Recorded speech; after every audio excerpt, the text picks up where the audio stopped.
ওই তোর সমস্যা কি? তুই আমার বন্ধুদের সাথে ঝগড়া করিস কেন? বাসাটা কি তোর একার নাকি?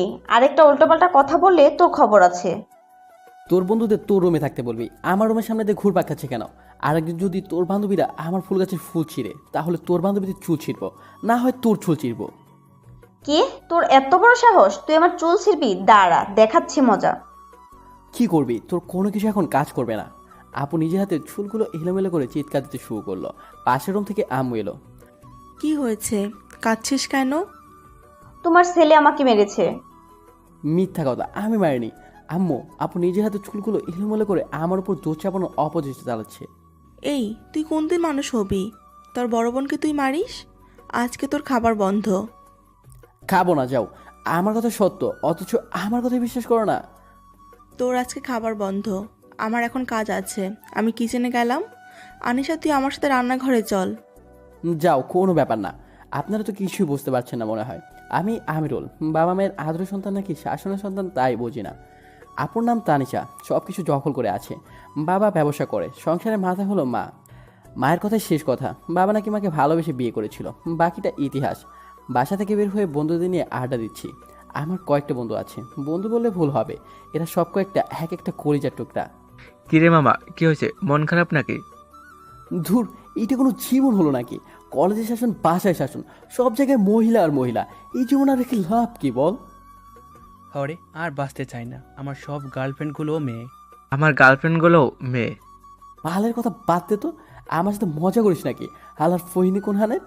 তোরা কি ছেলেদের সাথে প্রেম করতে যাস নাকি? তোর বালের কথা বাদ দে। আজকে মহিলাদের ওপর রাগ করছিস কেন সেটা বল। সবটা খুলে বললাম। আরে আমি আজকে কোনোভাবে সাহায্য করতে পারবো না।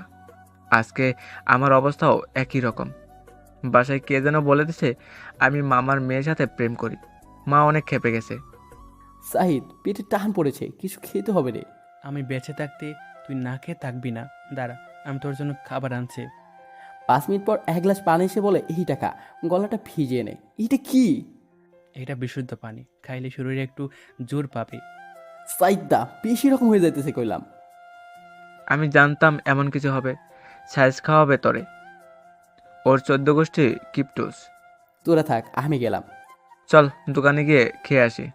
চল। তারপর তিনজন মিলে খাওয়া দাওয়া করলাম, চা রুটি আর কেক। আমার ফোনে টাকা নাই সাইদ, তোর ফোনটা একটু দে তো। কি করবি? বেশি টাকা নাই, 1 মিনিটের মধ্যে শেষ করবি। আরে বেটা দে, তুই চাইলেই দিয়ে দিব। তারপর মোবাইলটা দোকানদারকে দিয়ে বললাম, এই নেন মোবাইল, যখনই খাবারের বিল দিতে পারবে তখন মোবাইলটা দিয়ে দিবেন। আমি ওর কাজটা ঠিক করলি না। আব্বে শালা ক্ষুধা লাগছে, খাইছি। এখন আমাদের দুজনের জন্য নিজের এই সামান্য মোবাইলটা বন্ধক দিতে পারবি না? সাইদ, আজ থেকে তুই বন্ধুদের জন্য উদাহরণ হয়ে থাকলি রে পাগলা। আমরা জানি তুই তোর বন্ধুদের জন্য নিজের কিডনি পর্যন্ত বিক্রি করতে পারবি রে পাগলা। বালের কথা পরে বলিস, এখন আমার মোবাইল দে। তোর মোবাইল তো তুই চাইলেই দোকানদার দিয়ে দিবে। এমন সময় একটা মেয়ে দোকানে এসে বলে, মামা একটা আইসক্রিম দেন তো। আমিরুল, তুই গরম হয়ে গেছিস, ঠান্ডা একটা আইসক্রিম খা। আপে, আইসক্রিম আমি খাই না, আইসক্রিম খাই ফকিনির গার্লফ্রেন্ড। এই, তোদের সমস্যা কি রে? ওই ফকিনি, তুই তুই তুই কর বলি খারে। কানের নিচে একটা দিব, 2 ঘন্টা হা হয়ে দাঁড়িয়ে থাকবি। আপে শালি, তোর এত বড় সাহস, তুই আমার থাপ্পড় দিবি? তার আগে তোর পাত্তি নিবাই দিব। এই ছেমরা, তোর সমস্যা কি রে? আর একবার উল্টাপাল্টা কিছু বললে চিৎকার দিব বলে দিলাম। তারপর মেয়েটা চলে গেল। এভাবে ঘোরাফেরা করে রাতে বাসায় গেলাম। সারাদিন কই ছিলি? জাহান নামে। গিয়ে দরজা বন্ধ করে লাইট অফ করে ঘুমিয়ে আছি। 10টার দিকে মা ডাকছে খাবারের জন্য। খাবো না, তুমি খাও, আর তোমার মেয়েকে খাও। এখন খেলে খা, না খেলে সারা রাত না খেয়েই থাকতে হবে। আসতেছি। তারপর খাওয়া দাওয়া শেষ করে সাদে গেলাম। সাদে গিয়ে দেখি আপু দাঁড়িয়ে আছে। ইচ্ছা হচ্ছে কয়েকটা দেই, তাই গিয়ে পিছন থেকে একটা থাপ্পড় দিয়ে বললাম, খিরে এত রাতে সাদে কি করিস? আমার থেকে ঘুরে তাকিয়ে বলছো, কোন শালারে? একটা চিৎকার দিলাম, মেয়েটাও চিৎকার দিল। ওই শালা, তুই আমাকে ফলো করতে করতে আমার বাসায় চলে আসছিস? লও ঠেলা, আমার পিছনে ফলো করতে করতে আমার বাসায় চলে আসছিস, আর আমাকে বলছিস আমি তোর মতো ছেলেমেয়েদের ফলো করি না? যা ভাগ। এমন সময় আপু সাদে আসলো। কিরে, কি হয়েছে? দেখ তো, সেই কখন থেকে ছেলেটা আমাকে ফলো করছে। ওই ফহিন্নি, মুখে লাগাম দে। আমি তোর ফলো করবো কেন? তুই আমাকে ফলো করছিস। তোরা থামতো, তোরা কেউ কাউকে ফলো করিসনি। দেখ তানিশা, এই ছেলেটার কথাগুলো সুবিধা লাগছে না। আরিফা, এটা আমার ছোট ভাই আমিরুল। আর আমিরুল, এটা হচ্ছে আমার বান্ধবী আরিফা। আরিফা আজ থেকে আগামী 1 মাস এখানেই থাকবে। এক তোর জ্বালায় বাসা থেকে বাইরে থাকতে হয়, আর নতুন একটাকে আনছিস। আমার সাথে না পেরে এখন বান্ধবী আমার পিছনে লাগিয়ে দিয়েছিস। এটা তোর ভাই দুনিয়ার বদমাইশ, রাস্তায় আমার সাথে ঝগড়া করেছে। আমি একদম চুপ। কেন জানুক তুই কেমন ভালো ছেলে পরিবারের জানা দরকার। আর একটা কথা বলে কিস করে দেবো বললাম। ওই কুত্তা, তোর মুখে থুতু দিব বলে দিলাম। পারলে ঠেকাইস। তারপর আমি আমার রুমে চলে আসলাম, আর ওরা ওদের রুমের ভিতরে গিয়ে তানিশা আপু আর আরিফা আপু কথা বলছে। তোর ভাই এত খারাপ কেন রে? ওই, তুই আমার ভাইরে খারাপ বলছিস কেন? দেখলি না কেমন করে কথা বললো? সকাল থেকে আমার উপর রাগ করে আছে, মিথ্যে অভিযোগ দিয়ে সারা দিন না খেয়ে রাখছি, তাই আমার রাগ তোর উপর ঝাড়ছে। তোর ভাই কি সব সময় তোর সাথে এমন করে নাকি? সব সময় না, যখন আমি খোঁচা দেই তখন এমন করে। বাহ, বেশ ভালো তো। ইস, যদি আমার একটা ভাই থাকতো। তোদের ঝগড়া থেকে আমারও ঝগড়া করতে মন চাইছে। আগামীকাল আমি তোর ভাইয়ের সাথে ঝগড়া করব। ঝগড়া করার দরকার নাই, ঝগড়া করলে সারা দিন না খেয়ে থাকে। ও ঠিক আছে, তাহলে করলাম না। অনেক কিছু মিস করলাম রে। আচ্ছা, তোর বাবা মা কতদিন দেশের বাইরে থাকবে? আগামী 1 মাস। আমাকেও সঙ্গে যেতে বলেছিল, তবে আমার কাছে ভালো লাগেনি, তাই চাইনি। এই 1 মাস তোর সাথে থাকবো। ঠিক আছে, কোনো সমস্যা নেই, তোর যতদিন মন চায় ততদিন থাক। তবে আমিরুলের কথায় কিছু মনে করিস না। আর হ্যাঁ, এখন থেকে আমিরুলের সামনে তোকে কেউ কিচ্ছু বলতে পারবে না, এইটা আমি গ্যারান্টি দিতে পারি।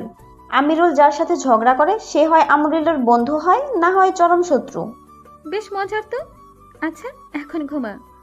সকালবেলা মনে হচ্ছে আমারও অনেক বৃষ্টি হইতেছে, তাই ঘুমটা ভেঙে গেল।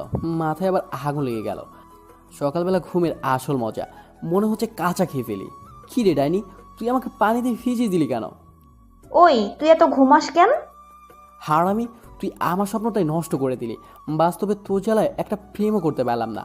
অনেক কষ্ট করে স্বপ্নে একটা মেয়েকে পটালাম, এখন বিয়ের কথা হচ্ছিল, তুই আমার বিয়েটা ভেঙে দিলি। দূর হয়ে যা আমার চোখের সামনে থেকে। ওই, তুই প্রেম কর, তাহলে আমার কোনো চিন্তা নেই। আমি চিন্তা করি তোর পাল্লায় পড়ে কোনো মেয়ের জীবন নষ্ট না করিস। আর শোন, মা তোকে ডাকছে, চলে আয়, দেরি করলে মা আসবে। যা, আমি আসতেছি। তারপর ফ্রেশ হয়ে মায়ের কাছে গেলাম। নাস্তা করে একটু তোর বাবার অফিসে যা। আজকে না খেয়ে তোর বাবা অফিসে চলে গেছে, খাবার নিয়ে যা। ঠিক আছে, দাও। খাওয়া দাওয়া শেষ করে বাবার অফিসে খাবার নিয়ে গেলাম। তুই খাওয়া দাওয়া শেষ করে আসছিস? তুমি খেয়ে নাও, আমি এখন কলেজে যাব। তারপর কলেজে চলে আসি। কলেজে এসে মিজান আর সাইদের সাথে বসে আড্ডা দিচ্ছিলাম। এমন সময় আপু ফোন করে বলল তাদের কলেজে নাকি আজকে অনেক ঝগড়া হচ্ছে। রাজনৈতিক দুই গ্রুপের মধ্যে চরম তোলপাড় সৃষ্টি হয়েছে, তাই কলেজ থেকে বাসায় ফিরে আসতে চাইছে, কিন্তু তারা দুজন অনেক ভয় পাচ্ছে। তুই অপেক্ষা কর, আমি আসি, তুই বাইরে বের হবি না, আমি বললে বারান্দায় আসবি। তারপর আপুর কলেজে গেলাম। গিয়ে দেখি বেশ বড় ধরনের ঝগড়া হচ্ছে। কোনো রকমের ভিতরে গিয়ে পিছনে গেট দিয়ে বের হয়ে আসলাম। তুই আসতে এত দেরি করলি কেন? দেরি করলাম কোথায়, মাত্র আধা ঘন্টা লাগছে। হয়েছে হয়েছে, এত কথা বলার দরকার নাই। তারপর আপু মোটরসাইকেলে উঠে বসলো, আর আরিফাও। এবার যাবি নাকি এখানেই দাঁড়িয়ে থাকবি? যাচ্ছি তো। তোর মুখটা অল টাইম করলার মতো তেতো থাকে কেন রে? তুই যে ছেলে ঘরে যাবি সেই ছেলে ঘরে গ্যাস বিল লাগবে না, তোর মাথায় হাঁড়ি পাতিল লাগলে রান্না হয়ে যাবে। আচ্ছা তানিশা, তুই তোর ভাইয়ের সাথে সব সময় এমন করে কথা বলিস কেন? তোর ফোন পাবার সাথে সাথে ও চলে আসছে আর তুই ওর সাথে ঝগড়া করছিস। কি অদ্ভুত মানুষ মাইরি তুই। এই ভেন্টিলেটার, আপনি আমাদের মাঝখানে আসেন কেন? ওই, আমি ভেন্টিলেটর মুখের মাঝে এত বিষ কেন? আমি তো তোমার পক্ষ নিয়েই কথা বলছিলাম। তারপর বাসায় চলে আসলাম। শোন, তোর জন্য কিছু টাকা রাখছি, তুই আমার কাছ থেকে নিয়ে নিস। কোনো মতলব আছে নাকি? থাক, নিতে হবে না। তুই ভিতরে যা, আমি আসি। তারপর আমি আমার রুমে গিয়ে সোজা আপুর রুমে গেলাম।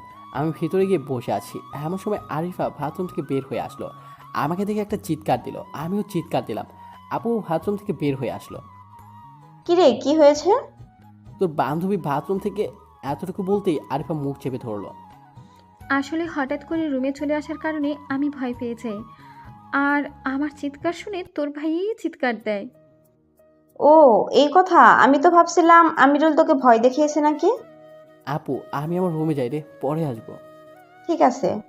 আমি আমার রুমে এসে চিন্তা করছি এটা কি হলো। আমি যে আরিফ আপুর শরীরে অনেকটি দেখে ফেলছি। আমার এখন লজ্জা লাগছে। আমি আর আরিফাপুর সামনে যেতে পারবো না। একটু পর আমি আমার বাথরুমে গিয়ে গোসল করে বের হলাম। আমার গায়ে শুধু একটা 3/4। এমন সময় আরিফাপু আমার রুমে আসলো। রুমে এসে বলল, কোন মেয়ের রুমে যাবার আগে পারমিশন নেওয়া লাগে? কথাটুকু বলে আমার দিকে তাকে একটা চিৎকার দিল। আমিও চিৎকার দিলাম। তারপর আমি তাড়াতাড়ি কাপড় পরে আপুর রুমে গেলাম। ওই তোর বান্ধবী কোথায় রে? মনে হয় সাদে গেছে। ঠিক আছে। তারপর আমি সোজা সাদে গেলাম। সাদে গিয়ে দেখি আরিফ আপু দাঁড়িয়ে আছে। এই যে ম্যাডাম, আপনি আমার রুমে কিছু না বলে চলে গেলেন কেন? আপনি তো না বলে চলে গেছেন। আমাকে তো আপু যেতে বলেছিল। দেখেন, আমি জানি ওইটা একটা অ্যাক্সিডেন্ট। এটা নিয়ে এত চিন্তা করার কিছুই নেই। ঠিক আছে, কিন্তু কাউকে কিছু বলবেন না, এমনকি আপুকেও না। এই কথা তো আমার বলার কথা, আপনি বলছেন। আপনি আমার পুরো শরীর দেখেছেন, তাই চিন্তাটা আমারই বেশি। হাসালেন, অনেক বিনোদন পাইলাম। আপনার নাভিটা অনেক সুন্দর। ওই বাচ্চার ছেলে। আপনাকে বিনোদন দিলাম। তারপর আমি চলে আসলাম, খাবার খেয়ে বাইরে চলে এলাম। মিজানের সাইদের সাথে আড্ডা দিলাম। দোস্ত, মামার মেয়ের বিয়ে ঠিক হয়ে ফেলেছে। আমি ওরে ছাড়া বাঁচতে পারবো না। আরে হালা, মরতে হবে না। আগে ছেলের বাসা কোথায় তা খোঁজ খবর নে। মিজান, কখনো কখনো ফালতু মানুষেরা ভালো বুদ্ধি দিতে পারে। তার জীবন্ত প্রমাণ হলো আমাদের বন্ধু সাইদ। এই, তুই আমার ফালতু বললি কেন? তোরা এখন চুপ কর, আমি না হলে এখান থেকে চলে যাব। জানা তোকে ধরে রাখছে কে? মিজান রাগে ছুটে চলে গেল। মিজান তো চলে গেল, এখন কি করবি? আমিও বাসায় চলে যাই। আরে বেটা দাঁড়া, মিজানের মামার বাসা চিনোস? হ্যাঁ, কিন্তু মিজানের মামা অনেক দাপটের লোক, তাই কিছু করা যাবে না। আরে বেটা, আমরা আটকাবো ছেলে পক্ষকে। তারপর দুজন মিলে মিজানের মামার বাড়ির সামনে গিয়ে ইচ্ছে করে মোটরসাইকেল নিয়ে একটা গাছের সাথে ধাক্কা মারি। সাইড গিয়ে পড়লো রাস্তায়, আমি গিয়ে পড়লাম গাছের গুড়ির সামনে। কিছুক্ষণের মধ্যে মানুষ জড়ো হতে লাগলো। সেটাই তো আমি চেয়েছিলাম। আমি জ্ঞান হারানোর নাটক করে পড়ে আছি। এই আমিরুল, কথা বল, কি হয়েছে তোর? তারপর সাইদ আমাকে নিয়ে মিজানের মামার বাড়িতে নিয়ে গেল। নিয়ে বলল, আমার দোস্ত মারাত্মকভাবে আহত হয়েছে, একটু পানি এনে দেন, ওর মাথায় ঢালবো। আমি মনে মনে বলি, শালা ভালোই কাজ করছে। তবে আমি যে হুঁশে আছি এইটা সাইদকে বোঝানো যাবে না। এমন সময় দুজন মহিলা বাসা থেকে পানি এনে দিল আর আমার মাথায় ঢালতে লাগলো। আমি মনে মনে বলি, আরো বেশি করে ঢাল। 5 মিনিট পানি ঢালার পর আমি নাটক শেষ করলাম। সাইদ, আমি কই রে? দোস্ত, তুই জায়গা মতোই আছস। আমার মোবাইলটা পাচ্ছি না। তারপর মিজানের গার্লফ্রেন্ডের কাছ থেকে মোবাইলটা নিয়ে আমি আমার নাম্বারে কল দিলাম। তারপর চলে আসলাম এলাকায়, এসে আড্ডা দিলাম। রাত 10টায় বাসায় ফিরে এলাম। এতক্ষণ কোথায় ছিলি? একটা মিশন শেষ করে আসলাম। আবার কার ঘরে আগুন লাগানোর চেষ্টা করছিস? নিজের ঘরে লাগাবো। ঠিক আছে ঠিক আছে, বাবার মতন হোস না। তাহলে সারা জীবন ধরে শুধু অফিস আর বাসা, বাসার অফিস দুটো নিয়েই জীবন শেষ করে দিবি। এখানে আবার আমাকে টানাটানি করছো কেন? মা, তোমাদের পার্সোনাল ঝগড়া তোমাদের রুমে গিয়ে করো। এই, তুই বড়দের মাঝে কথা বলিস কেন? বাবার মতন হয়েছিস, তাই না? এইটা কিন্তু ঠিক না। বারে বারে আমাকে কেন টেনে আনছো? আর আমার ছেলে আমার মতোই হবে, তোমার কোনো সমস্যা আছে? আমার ক্ষুধা লাগছে, খাবার দিবা কিনা বলো। তোর বাবাকে বল খাবার রেডি করে দিতে। মা চলে গেল। আসলে এটা আমাদের পরিবারের ঝগড়া না, এটাই আমাদের ভালোবাসা। এমন সময় তানিশা আর আরিফাও এলো। তানিশা খাবার রেডি করছে আর আরিফা আমাদের ঝগড়া থেকে হাসে। খাওয়া দাওয়া শেষ করে রুমে আসলাম। এমন সময় তানিশা আমার রুমে আসলো। এই নে তোর টাকা, আর শোন, এগুলো আমার জমানো টাকা। এই টাকা দিয়ে ভালো দেখে একটা মোবাইল কিনবি। আমার মোবাইল তো ঠিক আছে, মোবাইল কিনে কি করব? আমার এক বান্ধবী একটা মোবাইল কিনেছে, ওই মোবাইলটা আমার খুব পছন্দ হয়েছে। আমি চাই তুইও ওই রকম একটা মোবাইল কিন। এটা কোনো কথা হলো? এমন সময় মোবাইলে কথা বলায় আমার মনে পড়লো মিজানের গার্লফ্রেন্ডের কথা। আপু তুই দাঁড়া, আমি একটু কথা বলে আসি, একজনের সাথে কিছু কথা আছে। তা কথাটা কি ছেলের সাথে নাকি মেয়ের সাথে? এই সাথে। কতদিন ধরে চলছে? কি কতদিন ধরে চলছে? মোবাইলে কতদিন ধরে চলছে? আপু আমার জন্য কথা বলছি না রে, মিজানের জন্য কথা বলছি। ওর গার্লফ্রেন্ডের নাকি বিয়ে, তাই বিয়েটা আটকানোর চেষ্টা করছি, এই আর কি। ও, তাহলে তুই কথা বল, আমি আসি। আর শোন, আগামীকাল মোবাইল কিনবি। ঠিক আছে। তারপরে সাদিকে কথা বলছিলাম, এমন সময় আরিফা সাথে আসলো।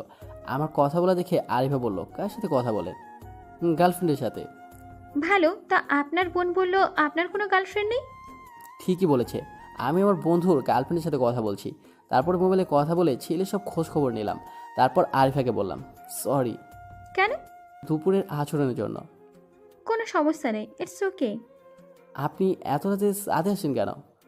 মা একটু পর কল দিবে, তাই ছাদে আসছি। ও, তারপর আরিফা তার মায়ের সাথে কথা বলল। আমি দাঁড়িয়ে আছি। কথা শেষ করে আরিফা আমার দিকে তাকালো। একটা কথা বলবো? বলেন। আপনি সব সময় আপনার পরিবারের সাথে এভাবে কথা বলেন কেন? আমাদের পরিবারের সবাই সবাইকে অনেক বোঝে, আর আমাদের ভালোবাসাটা এমনি। মা বাবা ভালোবেসে বিয়ে করেছে, তাদের দুজনের মধ্যে অনেক মিষ্টি ঝগড়া লেগেই থাকে। কখনো মায়ের অসুখ হলে বাবা তখন আর ঘুমায় না, আবার বাবার অসুখ হলে মা সারা রাত পাশে বসে থাকে। আর আমার আর আপুর ঝগড়া তো অন্যরকম, কখনো কিছু চাইতে হয় না। আপুর কোনো সমস্যা হলে আমি বন্ধুর মতো পাশে থাকি। আমাদের মাঝে কোনো সরি বা থ্যাংক ইউ নেই। আমাদের পরিবার সবাই অনেক ফ্রি। একজনের সাথে ঝগড়া লাগলে তাকে বেশি দোষারোপ করা হয়। গতকাল আপুর সাথে ঝগড়া হয়েছে, আজকে নিজের জমানো টাকা দিয়ে দিয়েছে মোবাইল কেনার জন্য। আমার মতে এইটাই আসল ভালোবাসা। ঝগড়া লাগবে কিন্তু রাগ করে কথা না বলার কিছু নেই। একদিন যদি বাসায় কারোর সাথে কথা না বলি, তাহলে হয়তো সবাই টেনশন করবে, কারণ তারা ভাববে আমি কোনো কিছু নিয়ে কষ্ট পেয়েছি নাকি। আচ্ছা, আপনার বাবা মায়ের মাঝে ঝগড়া লাগে না? না, বাবা সবসময় ব্যবসা নিয়ে ব্যস্ত থাকে। আমি মায়ের সাথে বেশি সময় কাটাই। তারাও যথেষ্ট পরিমাণ রোমান্টিক, এই বয়সেও ঘোরাঘুরি করতে পারে। তাই মা বাবাকে একা ছেড়ে আসছি। আর কাবাব মে হাঁটি হতে চাইলাম না। কিন্তু আমি একা বাসায় থাকবো, এই জন্য তারা অনেক চিন্তিত ছিলেন। তাই আমি তানিশার কথা বলে এখানেই আসছি, কারণ একা একা আমারও ভালো লাগে না। আমি প্রথমে ভেবেছিলাম তুমি অনেক ঝগড়াটে, কিন্তু এখন বুঝলাম তোমরা সবাই আসলে ভালোবাসার ঝগড়া করো। আচ্ছা, এখন ঘুমিয়ে পড়ুন। হ্যাঁ। আচ্ছা, এখন কি ঘুমিয়ে পড়ুন। তারপর রুমে গিয়ে ঘুমিয়ে গেলাম। সকালবেলা ঘুম ভাঙলো আপুর পানির কারণে। এই ডাইনি, তুই আমার জীবনটা শেষ করে দিলি। তুই একটা সকালেও ঘুম থেকে সময় মতো উঠতে পারিস না। তাই বলে তুই আমাকে পানি ঢেলে দিবি? আমাকে একটা দিনও আরামসে ঘুমাতে দিবি না? ওই, এত বকবকানি শোনার সময় আমার নেই। ফ্রেশ হয়ে খাওয়া দাওয়া করে কলেজে নিয়ে যাবি। আমাকে কি তুই ড্রাইভার পেয়েছিস নাকি? আমি আজকে কলেজে যাব না। সেটা তোর ব্যাপার, কিন্তু আমি যাব আর তুই দিয়ে আসবি। এই নিয়ে কোনো কথা হবে না। ঠিক আছে, যা তুই, আমি আসি। ফ্রেশ হয়ে নাস্তা করে বাইক নিয়ে দাঁড়িয়ে আছি। এমন সময় আরিফা আর আপু আসলো। আরিফাকে আজকে কোনো রাজকন্যা মনে হচ্ছে। কি রে, তুই এভাবে কি দেখছিস? কিছু না, ওঠ। তারপর আপু, তারপর আরিফা দুজনে উঠলো। আজকে কি তুই সত্যি কলেজে যাবি না? না, আমি কলেজে গেলে মিজানের অনেক বড় ক্ষতি হয়ে যাবে। কি ক্ষতি হয়ে যাবে? আজকে মিজানের গার্লফ্রেন্ডকে নিয়ে আসবো, তারপর ওদের বিয়ে দিব। এখানে কি পালিয়ে বিয়ের কথা হচ্ছে নাকি? আবাল কোন হানের, এতক্ষণ কি বললাম তাহলে? এই, তুমি তোমার আপুর সাথে যেভাবে কথা বলো সেভাবে আমার সাথে কথা বলবে না? কেন আমি এইভাবে কথা বলবো? আমি তোমাদের স্পেশাল মানুষ। কিভাবে? আমি তোমাদের মেহমান। ঢেঁড়স 2 টাকার মুরগি 10 টাকার মশলা। কি বললাম? বললাম আপনি অনেক ভালো।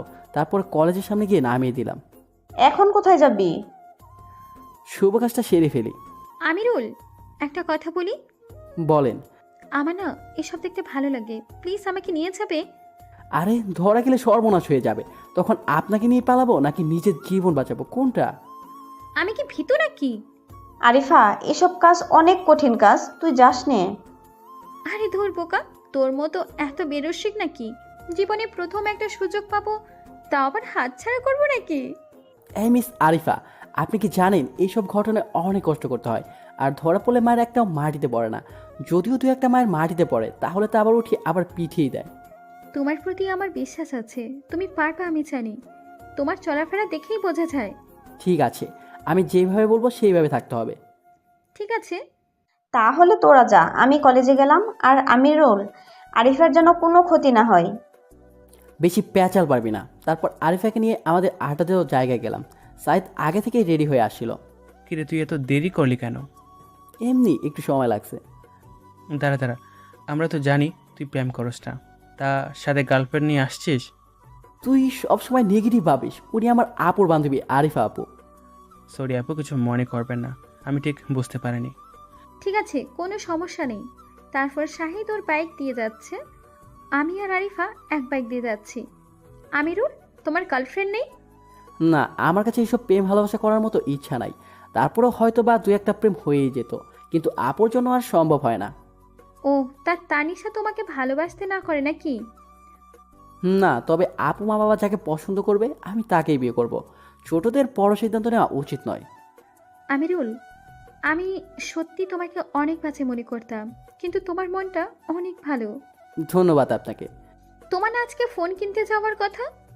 যাবো তো, এই কাজটা শেষ করে যাব। এরপর কথা বলতে বলতে মিজানের মামার বাড়ির সামনে গিয়ে দাঁড়ালাম। আরিফা, তুমি এইখানে দাঁড়িয়ে থাকো, আমি আসছি।